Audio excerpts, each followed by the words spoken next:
असल में जो नहीं था वो, असल में जो नहीं था वो, असल में क्यों नजर आया। दिले हसरत की हर गफलत, दिले हसरत की हर गफलत मैं गजलों में पिरो लाया। नमस्कार दोस्तों, आज हम शीर्षक साझा कर रहे हैं हिंदी, हॉकी और हिंदुस्तान। इसके अंतर्गत हम भारत की तीन वो गलतफहमियां या झूठ आपसे साझा कर रहे हैं जिसको हम सब भारतीय एक सच मानते हैं। इसमें पहली है हिंदी। भारत के संविधान के अनुच्छेद 343 के तहत हिंदी भारत की राजभाषा है, ना कि राष्ट्रभाषा। राष्ट्रभाषा का भारतीय संविधान में कोई भी उल्लेख नहीं किया गया है। भारतीय संविधान में किसी भी भाषा को राष्ट्रभाषा का दर्जा नहीं प्राप्त है।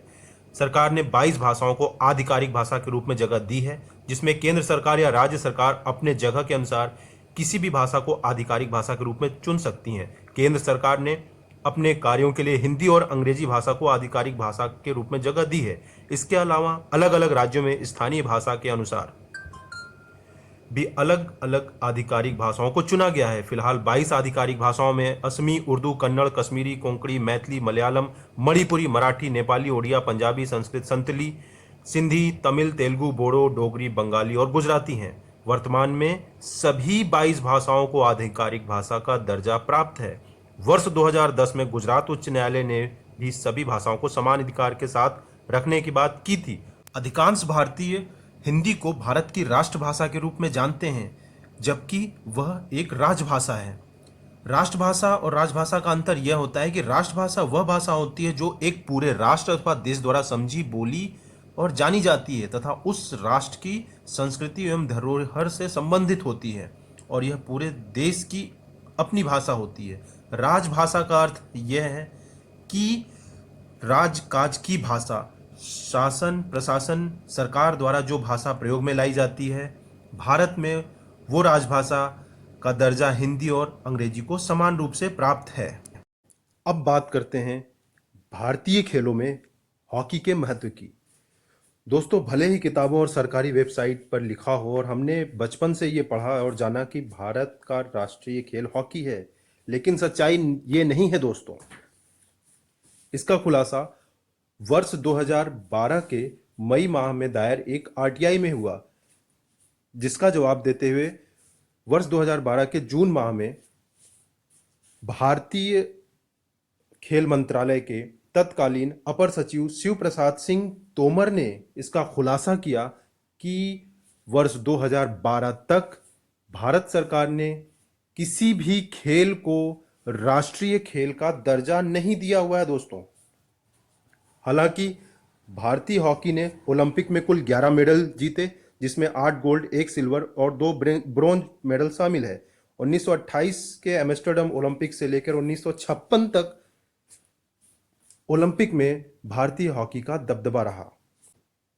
अब बात करते हैं इंडिया, भारतवर्ष या हिंदुस्तान में धर्मनिरपेक्षता के कानूनी और संवैधानिक पहलू की। दोस्तों, भारतीय संविधान द्वारा भारत पंथ निरपेक्ष देश घोषित किया गया है। पंथ निरपेक्षता और धर्म निरपेक्ष देश में अंतर है।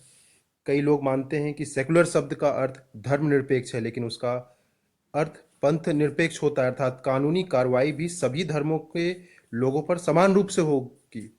लेकिन भारत में ऐसा नहीं है। भारत हमेशा से ही हिंदू राष्ट्र रहा है। भारत का एक नाम हिंदुस्तान भी है, जिसका मतलब है हिंदुओं का स्थान। विश्व कानून मानता है कि भारत एक हिंदू राष्ट्र है, इसमें कोई शक नहीं। भारतीय संविधान की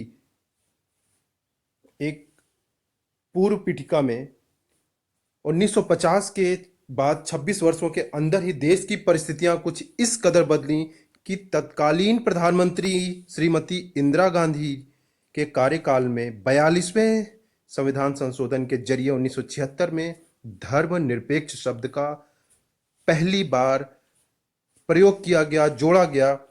तब से विश्व पटल पर भारत की पहचान एक धर्मनिरपेक्ष राष्ट्र की भी हो गई है। तो दोस्तों, महत्व है इतिहास का।